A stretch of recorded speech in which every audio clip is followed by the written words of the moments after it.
اسلام،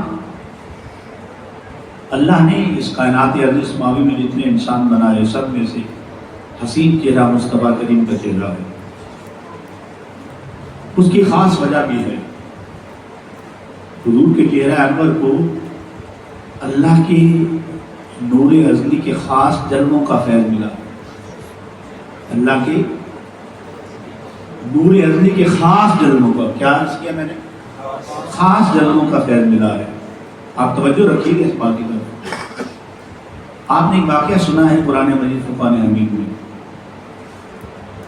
جناب یوسف علیہ السلام کا واقعہ سورہ یوسف کے اندر مندرج ہے۔ زلیخا کے پاس شہزادیاں آئیں اور کہنے لگی کہ تو کیسی شہزادی ہے، ملکہ ہے، تو ایک غلام زادے پہ فریفتہ ہو گئی، دیوانی ہو گئی ہے۔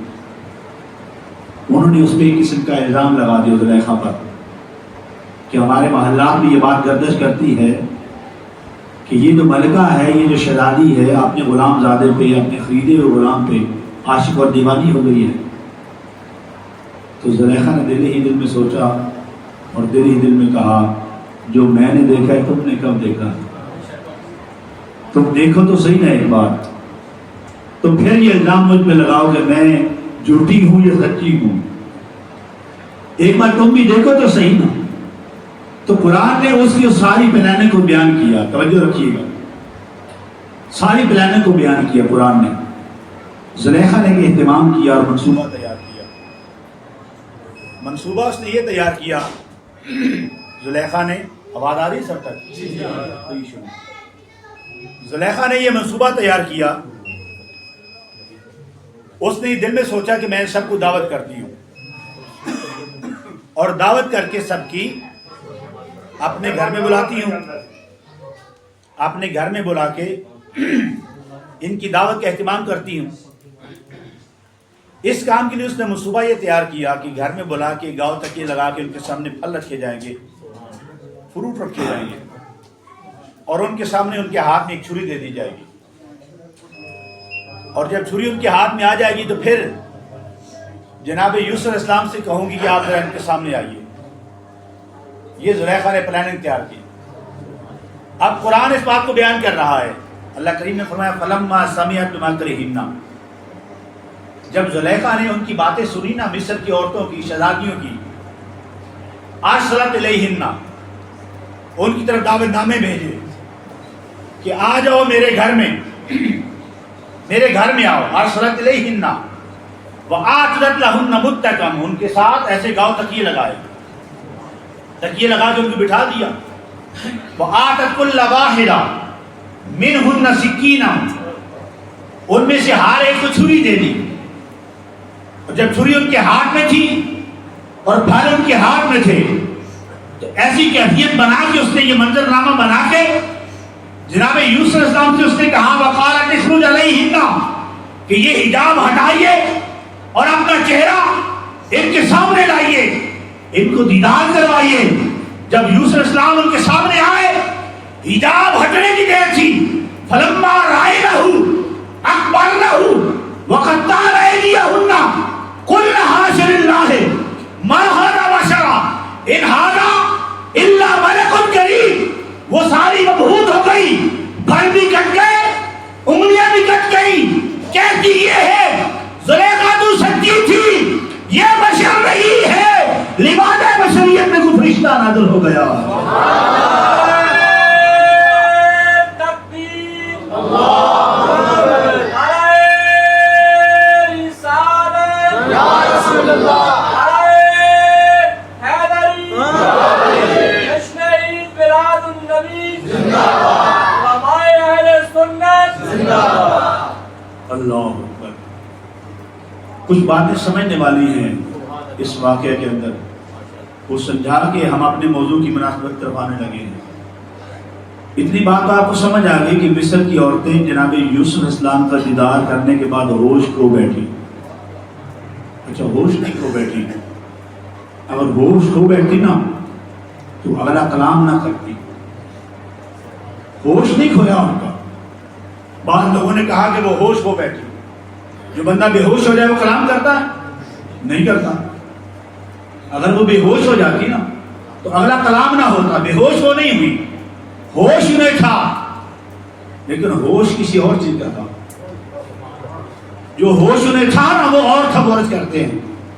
قرآن نے بیان کیا وَقَطَّعْنَا أَيْدِيَهُنَّ, چھری چلی, اب توجہ میری طرف رکھی, چھری چلی, پھل کٹے, پھل کٹ گئے, اور پھل کٹنے کے بعد کیا ہوا؟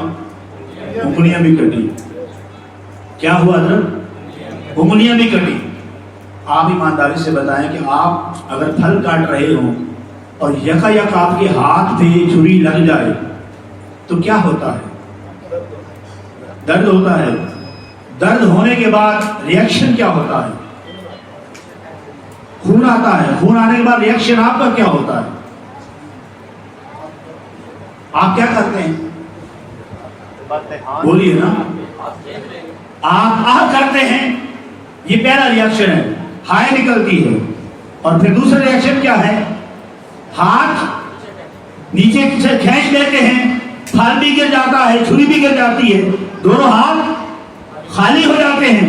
قرآن بیان کر رہا ہے یہاں پہ عورتوں نے جب چہرہ یوسف کا دیدار کیا ہے, نہ ان کے منہ سے آہ نکلی ہے, نہ ان کے ہاتھ پیچھے ہٹے ہیں, وہ کاٹتی رہی ہے, بجائے آہ کرنے کے, بجائے سی کرنے کے, بجائے ہاتھ کھینچنے کے, اور بجائے بے ہوش ہونے کے, اور کوئی کلام نہیں کر رہی. کہتی یہ ہے قلنا حاش للہ ما ھذا بشرا. زلیخا تو صحیح کہہ رہی تھی, تو سچی تھی. جب نور ازلی کے جلوے سامنے ہو انسان کو اپنا ہوش کہاں رہتا ہے؟ جب اتنا پیارا چہرہ سامنے آتا ہے انسان اپنے ہوش کھو بیٹھتا ہے, ساری توجہ میں ہو جاتی ہے, انسان ان جلووں میں گم ہو جایا کرتا ہے.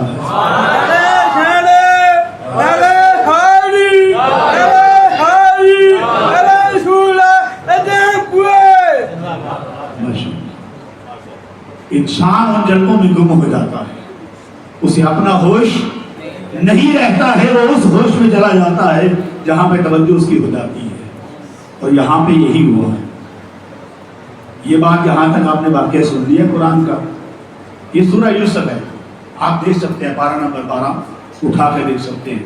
یہ واقعہ ہوا مصر میں ہوا, اور شہنشاہ مصر کے دربار میں ہوا. اب یہ حسن یوسف ہے جس کے جلووں کو دیکھ کے مصر کی عورتیں اپنا تاب نہیں لا سکی, اور اپنی انگلیاں انہوں نے کیا کیا؟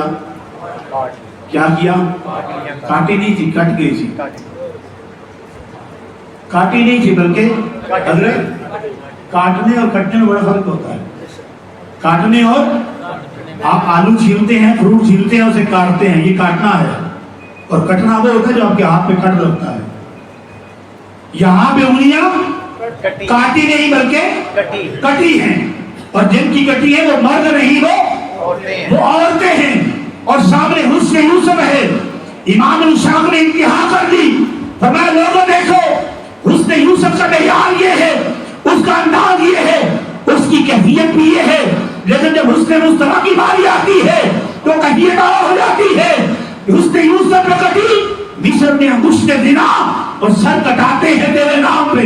مردان عرب یا رسول اللہ, وہاں پہ مصر میں عورتوں کی انگلیاں کٹی ہے, وہاں تو چہرہ یوسف سامنے تھا. یا رسول اللہ, آپ کا چہرہ تو بڑی دور کی بات ہے, آپ کا نام سامنے آ جائے عرب کے جری اور کبھی جوان اپنی گردنیں کٹانے کو تیار ہو جاتے ہیں.